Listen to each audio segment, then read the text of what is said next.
Hey, Jeremy. How's it going? It's going. How are you? Good, good. I'm just renaming. I'm using an old iPad, so let me rename myself. Okay. How's your day? Are you exhausted? Not terribly. Fortunately, it's me just sitting here pressing buttons, and so it's not too difficult. But it is long. But we're moving through it. Really good content so far. People have Good. been hanging around, so hoping that others continue to join us. Oh, that's nice. Yeah. I'm going to adjust here. It's one of these stands, as you know. Yeah. Is working well for you. You got some good light going on. Hey, Danya. Hi. Oh, I am. This has never happened. I am not. So much for joining us for our final conversation of the day before. Yeah, awesome. Thank you for joining our final conversation today around community and ERG partnerships. Very much looking forward to it and being able to help all of you build more impactful relationships with organizations like mine, as well as the other two who are on today's call with us. So I am excited to be able to turn things over to our awesome, wonderful moderator, Susana Meza, who also represents our corporate partners at Wintrust. Susana launched the community engagement efforts in 2011 for Wintrust, which later spun off as the Community Impact Division. Under her direction, the division maximizes reporting mechanisms, helps internal departments and individual banks with best practices on partner engagement, giving and helping lay the groundwork for impact. Previously, she served as Vice President of Marketing for Wintrust and is a founding member of the Wintrust Community Impact Council. She also serves on boards of the Chicagoland Chamber of Commerce and chair of the International Business Council on the Illinois Chamber of Commerce board. One of the things that I absolutely love about Susana, which is why I asked her to be here today, is her personal brand and personal mission of linking profit to, I always say it wrong, but you have an awesome brand, profit to passion, profit to mission to profit. You're going to say it correctly in a moment. And as soon as you say it, I'm going to know it. But thank you, Susana, for joining us and being able to add your insight as a corporate social responsibility expert to today's conversation. So thank you again for joining us, and I'll turn it over to you. I'm super excited to have Danya and Channyn here with us to rock off this conversation. So thank you so much, Susana. Oh, thank you. And I love that it's an intimate group. So I'm excited to have I call it a real, right, authentic and sometimes candid, very candid conversation. So yeah, my area of expertise is on profit and purpose, because that is the reality, right? And obviously, depending on the industry you're in, you do want to at least not be so callous and say, oh, it's profit and purpose, but you do want to harness the positive power of business to do good in your community. So where I can add value is the 5 programs that I manage of, board match-ups. So having a keen understanding of board opportunities out there for people internally at Wintrust, some employee volunteering, employee engagement, best practices on giving, business strategies for business development. And then my colleague manages some of the financial literacy, so financial empowerment locally. So I offer that up because not as a real formal intro, but that's where I could add value. And, you'll see my contact information, and I'm happy to link up on LinkedIn and offer any of my help to those on the call today. So before we get into this exciting conversation, you're going to hear some bio highlights from Danya Rosen, who's Executive Director of Chicago Run, and Channyn Partner, who heads up strategic partnerships at Howard Brown. So again, I loved our conversations that we had on the prep, so I'm hoping that we bring those out to light in this call. So Channyn, you want to go first with your bio?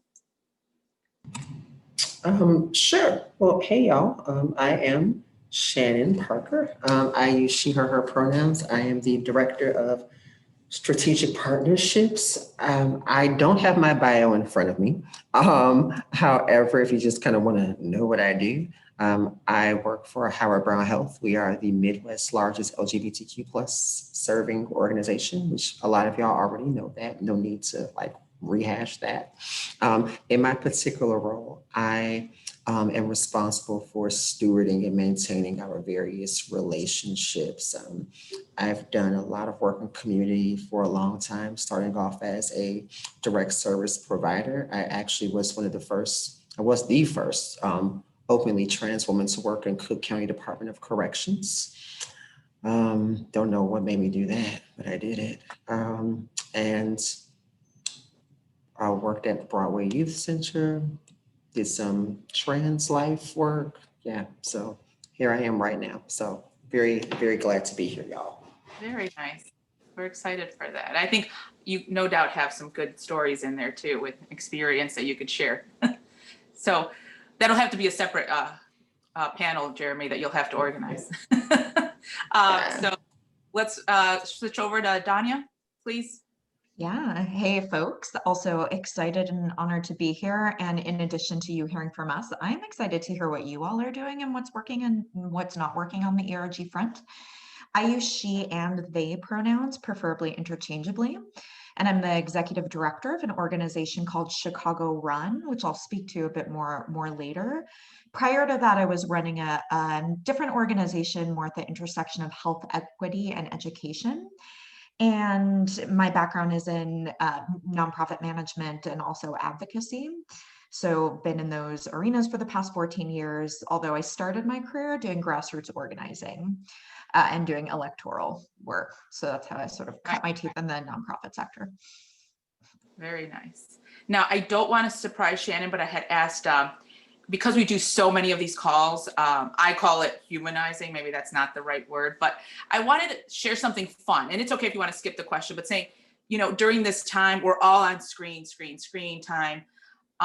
Something softer, maybe more get to know you. What's kept you grounded during these times? What are you binge watching on Netflix? Anything like that, if you can share. Now, so Channyn, that's the first time she hears it, but I wanted to see, Danya, do you have anything to share for a little get to know you piece for all of our attendees? Sure. I'm trying to get outdoors as much as possible, trying to get the home workouts in. Yeah, that's probably been the most important thing for me, staying both for my physical health and mental health, is just being outdoors, getting as much sun. So a little wary about the winter. Yeah, very good. Channyn, what do you have something? Yeah, you know, I'm full of fun facts. Like Good. I could go on forever. I think the fun fact about me that most people get like really shocked at, they go, get out of here. I've never tasted coffee. I've never had a cup. I see, there you go. Look at that. Wow, that's great. That's such a fun fact. Never had it. Grew up in a house full of it, but for whatever reason, never tasted it. During the pandemic, wow, what have I been doing to keep myself grounded? You know, nothing that's super flashy, right? Like I've been binging on lemon water and honey. I mean, I don't know. My fruit intake is a lot higher. You know, I eat more fruit often. Yeah, you know, Yeah. I'm pretty sure there's some other things that I do, but what's really saved me during the pandemic is the fact that it may not seem like it, but I am actually organically introverted. I'm more of a social introvert. I'm like a fake extrovert, honestly. So Yeah. this has really preserved me. You know, I'm just like, whatever, like I get to wear a mask. That means I don't have to smile at anyone. Sounds good to me. So yeah, so that's me. Yeah. Oh my God, there's so much there. And I like the coffee. Thank you for sharing that. It reminds me of me growing up with a dad that liked pastries, and I don't like donuts, chocolate, pastries, cakes, or anything like that. Because I mean, something's in front of you all the time. You're either going to go one way or another. And yeah, thank you for sharing that fun fact. Okay, so let's move on. I like that Jeremy was posting those questions, so that's good too. Let's give some of these questions some attention. And then I guess we're really looking forward to, again, candid conversations, and think about your questions as these flow through. We want to discuss the why factor, right? That's a really important area to start with. So a little bit about brief explanation on what your organization does, but then why did you get into this work? Who wants to go first? Channyn, you want to take that first? All right, sure. So I kind of talked about what Howard Brown does.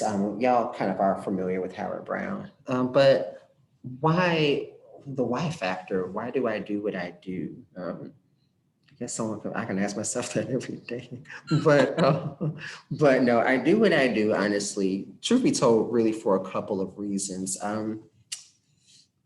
What jumps out at me? The first thing is, I think oftentimes when we think about advocacy, right, we've been taught that to advocate means to speak for the voiceless. You know, all of us have heard that probably at some point. However, for me personally, I believe that advocacy is providing individuals the platform to use their voice, right? I believe that advocacy is getting individuals in front of those people who they historically would not have had access to be in front of, right?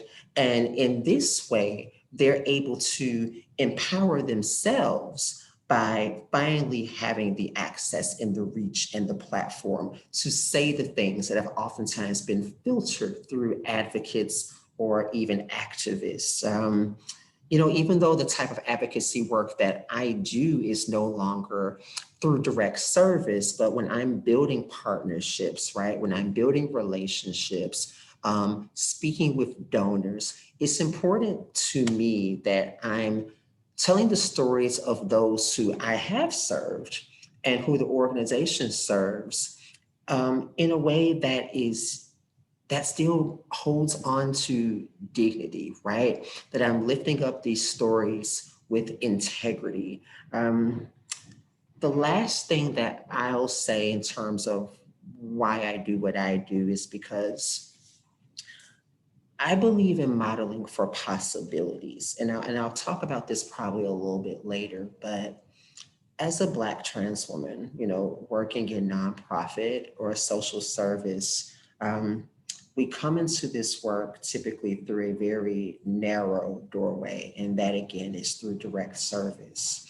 So when other trans women, whether they work inside of Howard Brown or external to Howard Brown, see that, wow, you're a trans woman that actually is in executive leadership. You're a trans woman that actually is in administrative work. They say, I never thought that I could do anything outside of the service realm. And again, direct service work is noble and it is incredibly needed and it is wonderful work. But also the more that folks are able to see that, you know, we are in so many other intersections of the work, it gives people more bandwidth, right? More possibilities to see themselves in. So that's why I do what I do. Yeah, thank you for sharing that. Yeah. Danya, a little bit about what Chicago Run does, and then why did you get into this work? Yeah. So, and I love what Channyn shared. So I mentioned earlier, I'm trying to get outside as much as possible. I've always been passionate about health equity, about sport, and using that as a tool, not just for physical health, but for mental and emotional well-being. And Chicago Run, so Chicago Run for me is a sweet spot of all of those things that I care about, specifically using sport as a tool for positive youth development. So fundamentally, we exist because there are so many things that folks take for granted, even having access to a pair of running shoes or running apparel or being able to have green space. funding for recreation, whatever that looks like. And so Chicago Run focuses on providing equitable access to inclusive running and physical activity programs. We also want to redefine what does it mean to be a runner, to be an athlete, for folks of all identities, of all athletic abilities, and really ensure that all young people can experience the benefits of movement of all kind. And again, not just physical benefits, but we know that movement is so important in it can build resiliency to stress and to trauma. Actually, it's fascinating, really rewire the brain for youth to go from fight or flight to actually being able to manage anxiety and stress. And there's other critical social emotional skills that running and physical activity bring. So that's what we do. We have programming from pre-K all the way through high school. And in a non-COVID year, we partner with about 16,000 young people in 53 different community sites across Chicago.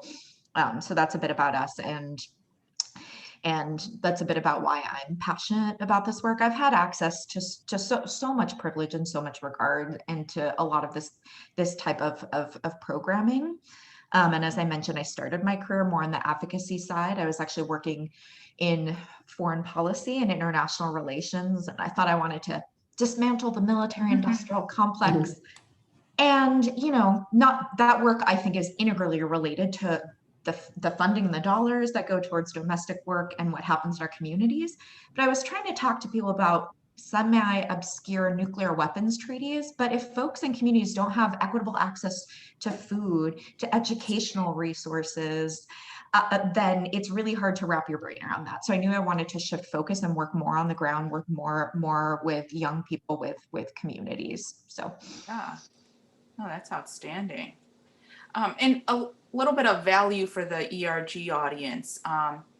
If each of you could share, like, what are the variety of ways now to engage in the work of social impact and to truly engage?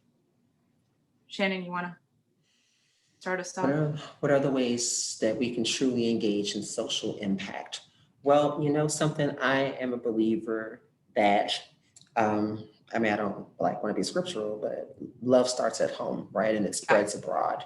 And what I mean by that is we oftentimes think about like macro level ways and being impactful, but we forget like there are ways that you can be impactful every single day that, believe it or not, will actually have a huge effect in dismantling systems of harm that are found at the macro level. Like, for instance, you can interrupt harmful conversations that folks initially thought were okay, right? Just like that little passing joke, it was just like, oh, what's the big deal? It's just a joke. Oh, everyone's being so sensitive, Those are ways in which you can say, no, that's not okay. You can commit in your own home, in your own industry, to saying, no, we have a policy, we have a rule, we have a code of conduct here where we don't do that. And anyone who walks through these doors is safe, and not safe from a performative standpoint of, oh, you're okay here, we're not going to physically harm you. But no, that you're safe here, meaning that when you bring your whole self here, we honor and we recognize that, and who you are is going to be validated, authenticated, and fully seen. So that's how I look at that, answering that question, which I really think is a great one. Mm-hmm. Yeah. And I'll chime in, I agree with everything. I think sometimes, and we had actually, as a panel, had talked about this beforehand, and Channyn had brought us some other great points as well, that sometimes people assume the only way to do social impact work is if you work in, again, direct service, or you work in the nonprofit sector. But there's so many ways to be civically engaged and to engage in social impact, whether you are doing direct service or advocacy on the nonprofit side, or you are joining an ERG, or you are engaging in a variety of work. I think similarly, with everything, there's so many ways that folks can be active and be activists. Maybe you don't feel comfortable being somebody who is standing in a street, or from an accessibility perspective, maybe you can't do that. Maybe you're the person who's behind the scenes building out a spreadsheet that's managing data, but that supports others in getting out in the street. There's just so many different ways. And that really depends on people's comfort, people's skill set. And so I think it's important to keep a broad perspective and to be thoughtful about everyone has a role that they can play. There's no one right way to be active or to be engaged. Oh yeah, I liked Shannon's perspective on the home. So much value there, but Danya, on the broad scope, right? And what I could offer up just a bit from the corporate perspective is that for any of those that are in the ERG world or any world that they have influence over how dollars get spent, and it's a little bit of change management, because I speak from experience of getting the corporation to support programming. And I meant continuous and reputable programming that addresses, like the 4 pillars of quality of life, whether it's public safety, education, economic empowerment, and healthcare. So getting corporations to move out of the let's sponsor a lunch, let's sponsor gala, whatever used to happen, even now a virtual lunch, but that their dollars go to continuous programming that is impacting people's lives. Then the organization gives the corporation those metrics. The corporation then, is helping, obviously, truly changing lives, but that they do this year after year. So we get out of this transactional sponsorship. I don't want to go on and on, but I think that's what I wanted to offer up from the corporate perspective, what they should be doing, right? And how the change management really, because not a lot of folks out there can do that. Okay, so why is it important? Now let's move over because we want to spend some time on the board stuff and how boards and especially diversity of boards is addressed. Why would you say it's important to have diverse boards, and how can ERG support that diversity effort? Channyn? So when we don't have diversity in the room, we're actually cheating ourselves, right? Because as I mentioned earlier, when I said the call of the advocate is not necessarily to speak for the voiceless, but to give individuals their voice. We're essentially perpetuating that when we don't have diversity in the room. We're speaking for individuals without actually having lived that experience. And I think that there's some amazing, well-meaning folks who are seated in boards who really want to do impactful work and who are doing impactful work. But they leave a bit frustrated and disenchanted when they say, wow, well, why wasn't my idea received well? Or why, when I did this thing, I got called out or criticized? Well, it was because the heart behind what you were doing was great, but the actions were misguided because you weren't inclusive of individuals who come from the communities that you want to, support, who actually share the identities of individuals that you want to lift up or things like that, So Lieutenant Governor Stratton oftentimes refers to the wisdom in the room. And the more collective voices that we have in the room, that come from a variety of experience, the more wisdom that we have. I mean, just from a profit standpoint, not necessarily being a profit standpoint of, something monetary, but just from a DEI perspective, right? Just from being able to be at the top of innovation. We need diversity, So that's just really important. And I honestly think that diversity is really like one of the lowest barrier things for a company to really tackle. And then, you just kind of build up from there. And the last thing I'll say is, if you're not going to actually authentically take the lead of the diverse individuals on your board and in your organizations, then they're nothing but window dressing, right? Then you might as well not even have them there in the first place. So if you're gonna have diversity on your board, if you're gonna have diversity in your boardrooms, corporations, wherever, then you have to be committed to, I'm going to treat this person, I'm going to recognize, not treat, I'm going to recognize that this person is an expert. This person brings a wealth of knowledge that we can all grow and learn from.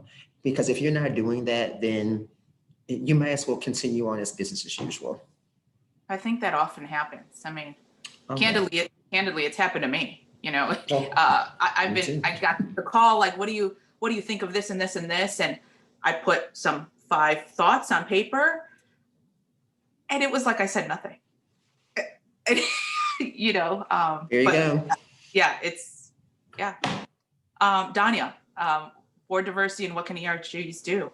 Yeah, I mean, I think that was great. I'm not sure how much more I have to add to that. I think I'll just share boards hold a lot of power. I think as this is this is a candid conversation. I think what people don't often realize is nonprofits, have a lot of well-intentioned people. We're always trying to do good work, but we can unintentionally reproduce a lot of the inequities that we are, I don't know how many folks are familiar with the term, the nonprofit industrial complex, but oftentimes well-intentioned people can perpetuate harm and inequities. And boards hold a lot of power. Boards are hiring executive leadership. Boards are making decisions about strategy and about program. Boards are oftentimes some of the largest organizational funders. And when you have homogenous boards, and most boards are incredibly homogenous, they are cisgender, they are white, they are wealthy, they are straight, there is not a lot of diversity in nonprofit boards, then you're continuing to reproduce a lot of those inequities, and not just at the board level, but at staff and leadership level, at volunteer level, so really at all organizational levels. So, and I love how Channyn said, it's not just about checking a box and about representation, but how are you actually elevating those voices? How are you thinking about beyond getting somebody in the room, engaging them, creating systems of equity at all levels of organizational and board operations, and also, pushing your boards or your ERGs to engage with ongoing learning, particularly folks holding, privileged identities, to continue learning and growing. I'm sure we could talk about this for a long time. And yeah, I mean, I think on the ERG front, when you have a homogenous board, it can be difficult to bring, then that means you have board members who have homogenous networks, and it can be really hard to bring on new folks and to do so in a way that's not tokenizing. So I think one way that ERG can help is supporting in creating board matching programs, or promoting candidates, or helping make connections to nonprofits. We also don't have a lot of LGBTQ, we don't have a lot of queer, trans, non-binary folks serving on boards, particularly outside of organizations, particularly in organizations that are not specifically serving the queer communities. So I know my organization, I'm a queer person running a nonprofit, but we don't specifically work just with the queer community. We have no queer, trans, or non-binary folks on my board. So I would love to have more representation. I would offer up to, so thank you for sharing that. I took a quick note here that boards can perpetuate inequity, and that's so true. I would offer up that, at least in the impact area of Wintrust, we have a pipeline, and it's no joke. We touch over 80 nonprofits. So these nonprofits are coming to us, and when I mentioned the board matchup program, that's one of the programs that we manage. So they're coming to us seeking board opportunities. What we have to do now, and we have to keep doing it, and I offer this up for anybody that has this view, if you manage this in any way. Now we have to go back into the ERGs. I serve as vice chair of one of our, we call them BRGs, sorry. So we have to go back and offer those opportunities to those ERGs, right? As a pool of talent. And any corporation or any entity can really do that. So something to consider, that we keep doing it well, instead of what often happens is that we keep going, maybe, it's okay to go the HR route and look at the talent pool, but you keep going to the same people. So even the corporation entity can continue to perpetuate that inequity. Now we want to move to community partnerships for a second. So we want to talk about a two-way street, right? Between an ideal partnership and not ideal partnerships as it relates to the, funding organization and all involved of corporate engagement. What's ideal and what's not ideal? If you could share that picture with us. Channyn? So what is ideal? An ideal partnership is a partnership that is reciprocal, right?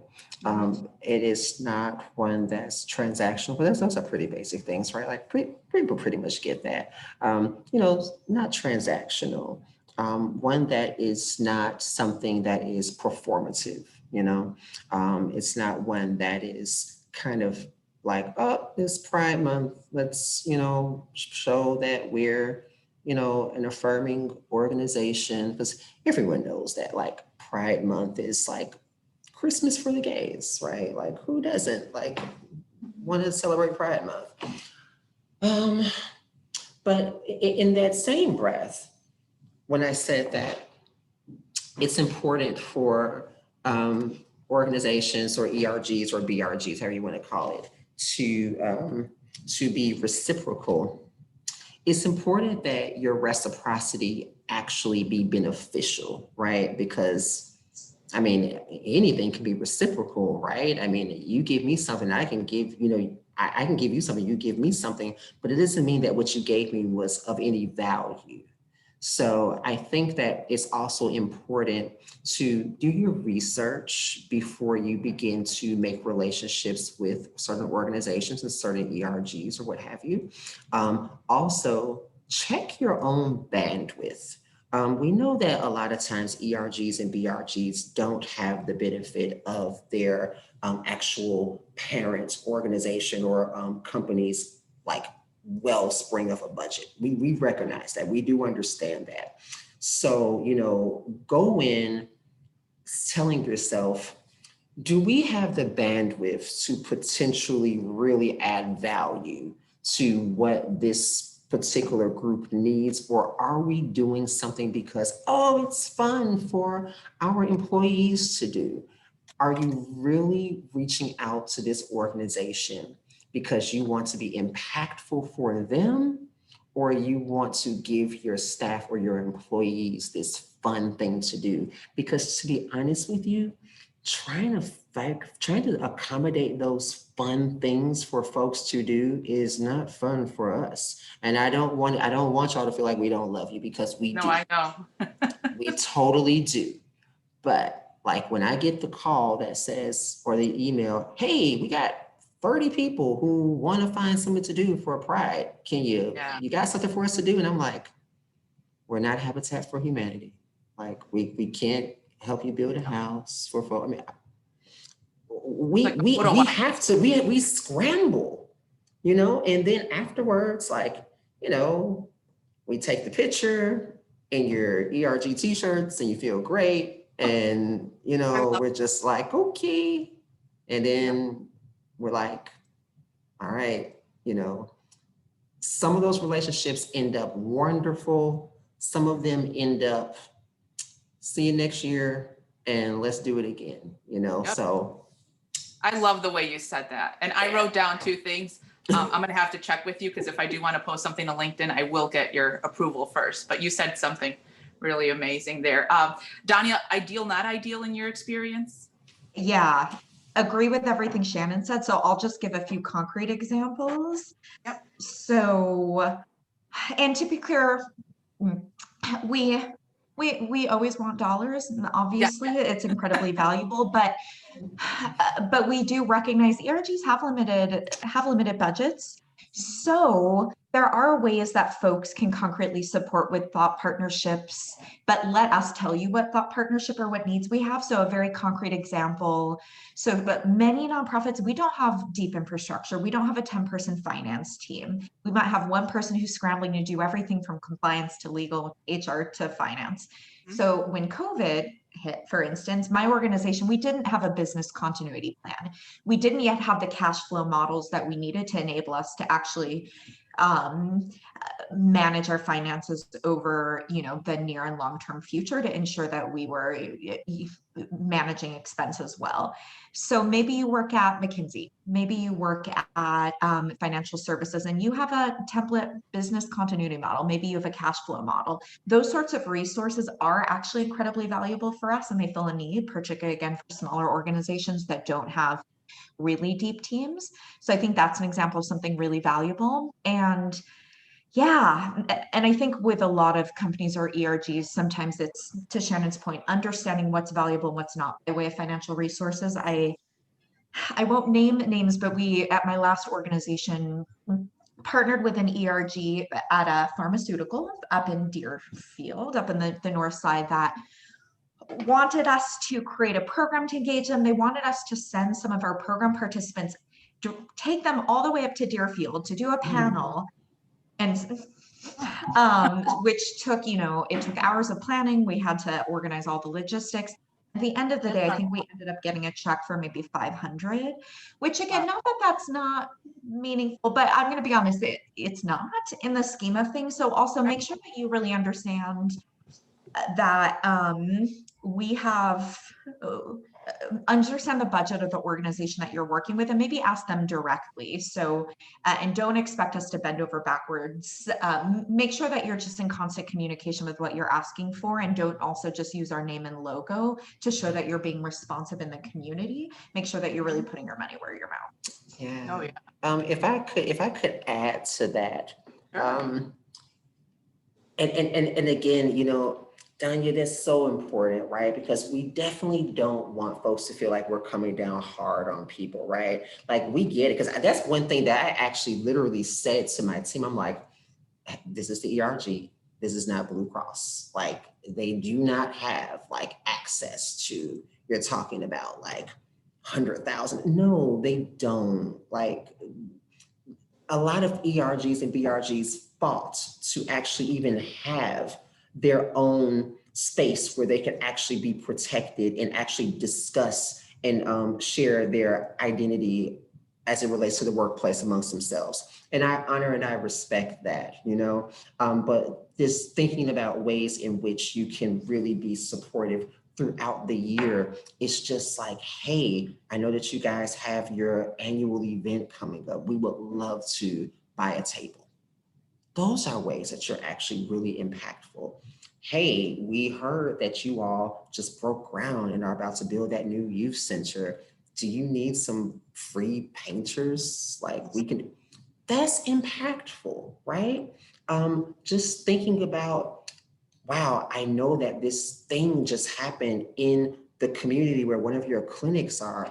Can we offer cleanup assistance? That is impactful.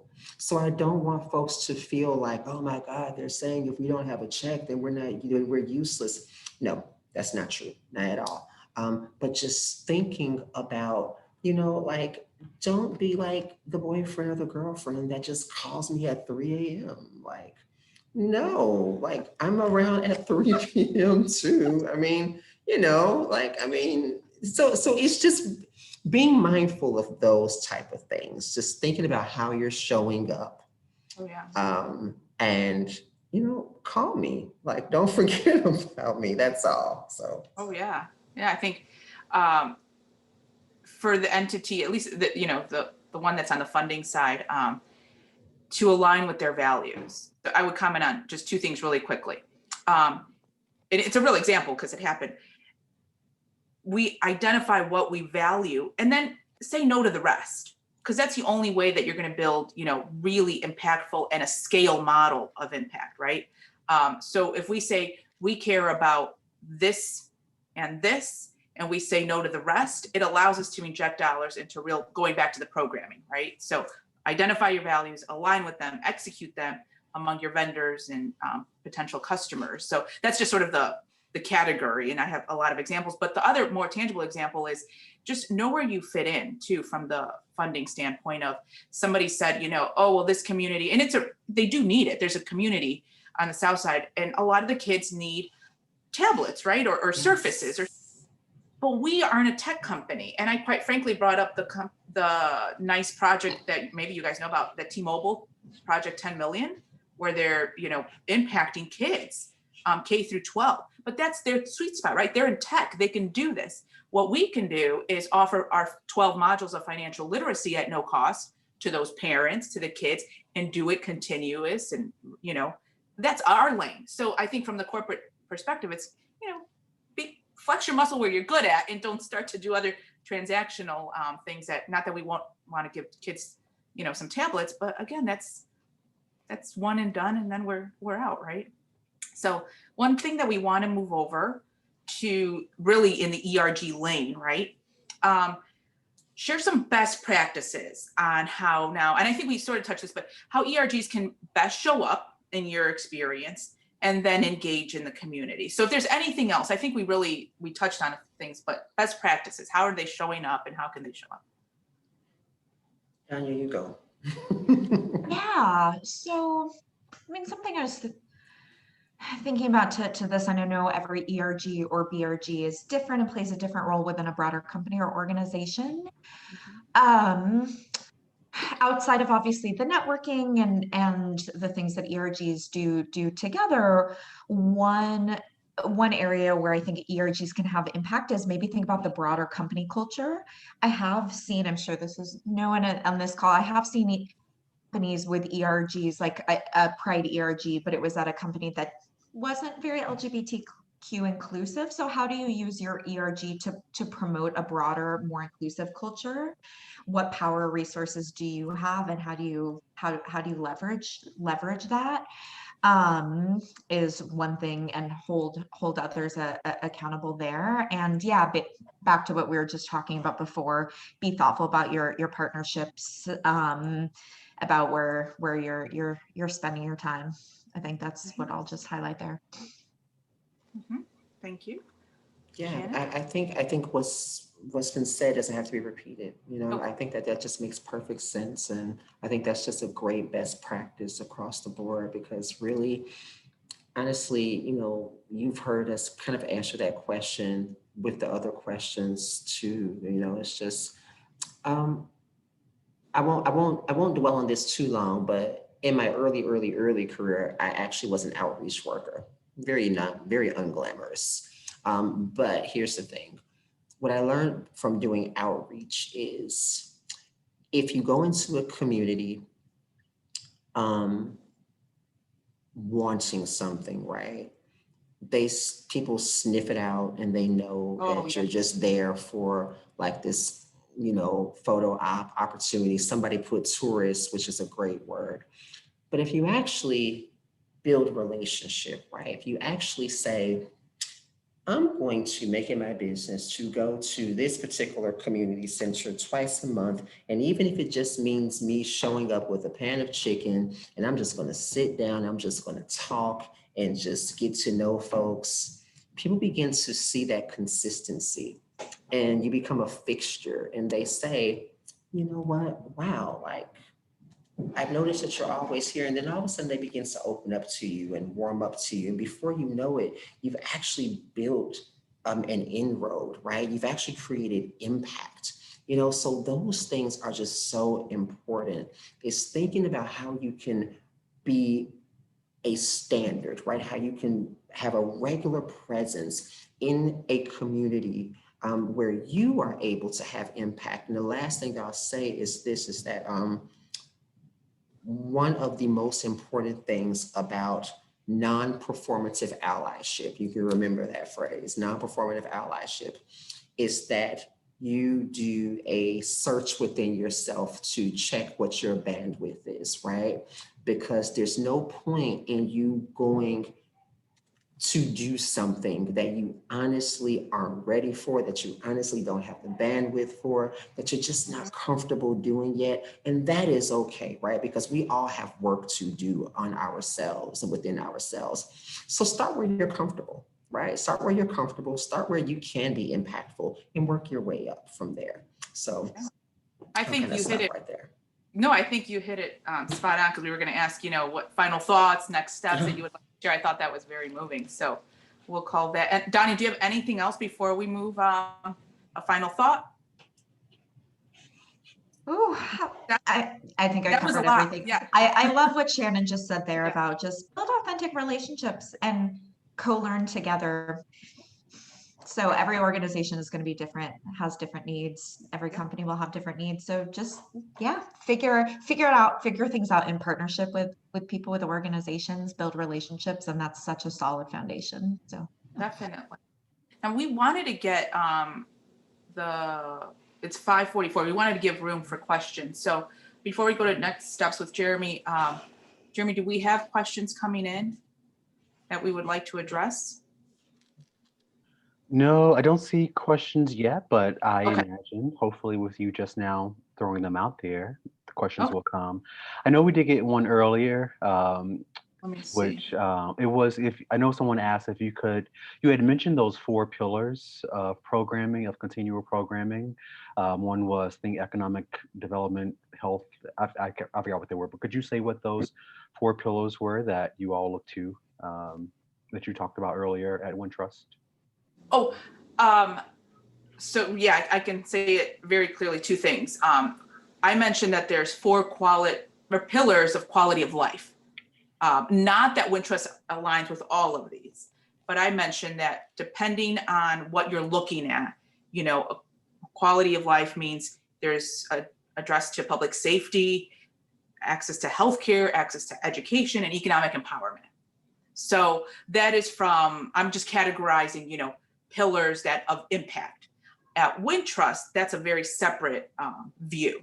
So we've taken the deliberate intention to really focus on 2 things. And I think that's a page for any best practice on giving, right? Strong communities. We wanted to create a pillar of strong communities. So what we said is we will look at continuous programming around workforce development, access to early childhood education, and healthcare. On the flip side, we created a pillar of contributing to a stronger economic climate. And we will look at what organizations are doing to provide entrepreneurs with help. So the little shops, all the way to companies of scale. Any capacity building, think about like your small business development centers, all of that's that frame. So I provided 2 perspectives of impact. Awesome. Does that help? Yes. I don't know if that Was perfect. We did get another question from Spencer. He asked, is it easy to identify the big organizations? So the ones that have all the money, all the people, all the resources, et cetera. What suggestions do you have for identifying smaller organizations to partner with? Smaller meaning the nonprofits? Correct. Like the intention is to identify smaller nonprofits? Yeah, so versus, you know, us using our limited dollars to work with those organizations that are already getting the money, how can we make sure that we're supporting those smaller organizations that really need us? How do I identify that? Well, you would look at their 990. I've spent many hours looking at nonprofits 990s. And so what I did let me back up. I'll just give you a page out of the playbook. When you look at a nonprofit, you have to go in, ask for their annual budget, annual report, their 990s, and 2 to 4 points on their strategic plan. From there, we created a proprietary impact question, if you will, like a series of questions that goes through who's your competition, you know, well, from the hierarchy, I guess, and is top of mind, who do you serve? What types of programs do you have? What's your most profitable program, believe it or not? Because I think any nonprofit would know that, right? It operates like a business. You know where you're bringing in more revenue. Who's your competition? What city agencies do you partner with? The 2 to 4 points on their strategic plan. And I'm probably missing some questions right now, but you would have to basically, in short, do your own best practice on giving and align that. And then it's not a matter of Googling who's small, it's really doing the homework. And you'll see from their 990s, you know, everything's there, everything's in, right? We get information from GuideStar. There's other filters out there, but I think that's how you would find out, really. Okay. Channyn, it looked like Channyn also had some insight. Danya. Danya, please. Yeah, and I'll chime in too. I know it can be harder to find some of the smaller, more grassroots or emerging organizations or youth-led organizations, which oftentimes are the ones that need the most support and resources. I'll say word of mouth, talking to others. Also, there's 2 funders that I really respect, Crossroads Fund and Third Wave Fund, that oftentimes invest in their portfolios include more smaller grassroots youth-led organizations. And so checking out the who they might be funding or partnering with could also be a good place to start. Yeah. You know, there is. So this group has been particularly helpful for me because actually recently Howard Brown gave some substantial awards to various organizations, particularly smaller ones that were service awards. And I used the assistance of this organization called LISC, LISC, LISC Chicago. And they're very generous with research. Like you can literally contact them and say, hey, I am looking for an organization that specializes in food access on the west side of Chicago in Lawndale. And they will they will compile a list for you. And from there, like Susana said, you can do the work of checking out the 990s, because that's what I do. You know, this wonderful person, his name is Jamie Ortega from LISC, LISC, was just an invaluable resource, right? And I would start there. But it's also, again, as I said earlier, that's why it's so important to actually have a stake in community, because from that, you will begin to hear people say, oh, you should check out Teamwork Inglewood, right? Oh, you should check out, I don't know, Task Force in Austin. That's how you begin to find out those places. Another thing that I would say too, because there are organizations who are, you know, doing great work, who are burgeoning organizations, but I would also say, do not forget the power of social media. Because honestly, like you may find that, wow, like I see the work that, you know, you're doing, but your social media presence is rather misaligned. And you may be like, do I really want to, you know, so. Yeah, that's true. Cover all bases. You know. I wanted to offer up to Spencer, because I see the clarity coming through the chat. Look for Forefront, Spencer. If I'm sure organizations, you write Forefront. If you don't have an intro to them, I'd be happy. I'm at smeza, I can put it in the chat, but I'm at smeza@wintrust.com. I'd be happy to, you know, serve as that link. So check out Forefront. The other is really, like Channyn said, or somebody else said, boots on the ground. Jeremy did, right? In the early days in 2011, when I started, thank you. When I started this work, I had cut my teeth on the Black community, Latino, Chinese, and Indian. And then we started, this is a sidebar, but I literally went to our CEO, Ed, and said, we are not one at all. We're not even talking to the LGBTQ community. So that's a whole other topic, but it was literally hitting the streets, literally. So if you took that perspective, we hit all the Chinese, we hit all Indian, we hit all of the Black organizations, we hit all of the Latino organizations. And then we started to see the crossover, right? Then you get into trade associations.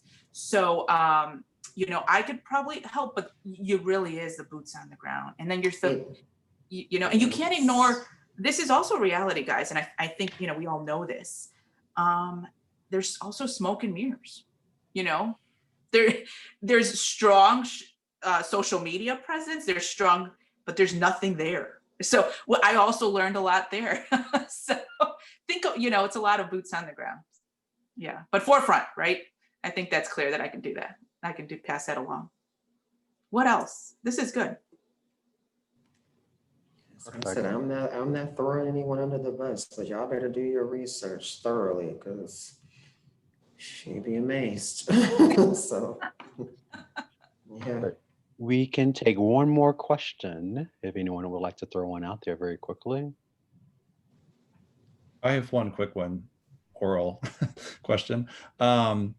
As we look to do our research and find partners, are you all okay with us at least keeping in touch and saying, is there a fit? Do you have a new need? That kind of thing. But Channyn, I think we met like 4 years ago and you're like, you got to call me. We can always use help. And then I don't think we have, right? So, but at the same time, I think I wrote more notes on this session than I did today. And we had a lot of really good sessions, because for me, it was about trying to better understand how we get away from the one-offs, right? And it's not that we weren't trying to check a box, but we were trying to help. But I think our help could be much better, right? And you all have given me a lot of things to figure out how we can be a better partner.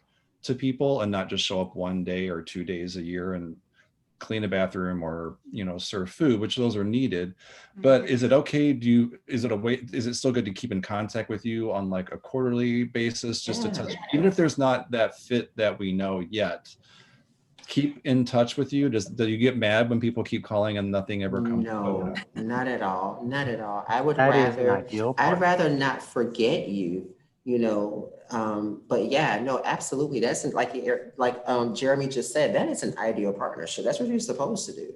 You Okay. know, so yeah, for sure. Like, you know, you don't have to be like the Avon lady, but yeah, like definitely. Yes, absolutely. All right, good. Fantastic. Thank you so much, Jeremy, for saying that. Perfect. So I'm just going to share some very quick remarks to wrap us up. So I know we had that question about, you know, how can ERGs be able to make some impact? And so I wanted to briefly share some ways that you can provide some impact through our organization at the Chamber. And some of these include some of the suggestions that we've already talked about today. One of those includes mentorship and sharing your own expertise.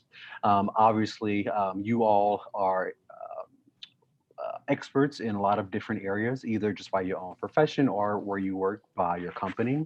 As you know, we have business owners who are starting businesses in many industries where you operate. So you have the capacity to help them become more dynamic in those spaces, as well as providing training. You can also use our organization to help with your recruitment efforts, to help to diversify your talent pipeline, as well as you can also, of course, as a business organization, you should also be thinking about how your company is spending dollars. We know we talked about ERGs not having lots of funds to be able to spend externally, but every once in a while you have a lunch, you buy t-shirts, you buy swag, you hire speakers. We can be a great resource in helping you to identify LGBTQ vendors, speakers, et cetera, to help you make sure that you're actively spending and supporting the external LGBTQ community. In addition, Susana also talked about that sponsorship piece, which I really want to just touch on. Of course, we love when you sponsor events and tables and all those things, but there is definitely opportunity for you to have more continuous impact beyond just sponsoring an event. Our chamber has an awesome LGBTQ Biz Boot Camp this year in its second year, where more than 90% of participants have been people of color and women. And so all of our LGBT organizations have lots of diverse communities where you can have an impact and to be able to help. We talked a little bit about board work, especially in terms of being able to help diversify them. As we saw earlier from that intersectionality conversation, one of the things that we had challenges on are being able to access people oftentimes from diverse backgrounds. We don't always know those people. Sometimes, you know, as we've said, you end up using those people over and over again and you just run out of other people to use. And so you can be a great resource in being able to refer other quality experts who can join us for panels, who can be mentors, who can really help shine and be an image for others. We can refer you to our member organizations if you are looking for organizations to volunteer with. If you don't do this already, I encourage every ERG to think about adopting a nonprofit each year. We have tons of nonprofits that we can help you get connected with. And so even if you don't have money, again, you have the expertise, you can be a mentor. There are tons of things that you can do in that 1 year beyond or in addition to giving your dollars. We definitely want those if you have them. So again, please look to us and let us help you connect your employees to boards and connect them to being able to make impact through our organization. We do have an event coming up in February where we'll be partnering with Back to School Illinois. So we'll be creating some awesome back to school kits. And so if your organization is interested in finding an awesome volunteer opportunity to kick off the year, we'd love to have you a part of that conversation. So be on the lookout for my wrap-up email from today's event and you'll get more details about supporting that initiative. Huge thank you to Susana, Danya, and Channyn for joining us today. I'm so excited that some of you took a lot of notes from this session and hope that you will be bringing all of that energy, this excitement to our final session of the day as we go to trivia. So that session will be fun. Grab a drink, take off your shoes, get comfortable, and now the fun is about to begin. Again, huge thank you to our moderator and panelists, and we look forward to seeing you all again in the near future. And look forward to seeing everyone over the next session. Thanks, everyone. Thank you. Bye, everybody. Thank you. Bye. Enjoy everyone. trivia. Somebody get Channyn on their team because she sounds like she brings some. good Oh my wit. God. You know, I was just gonna say, if you liked me, I'm Channyn Parker. If you didn't, I'm Amy Coney Barrett. I don't know what to tell you. All right.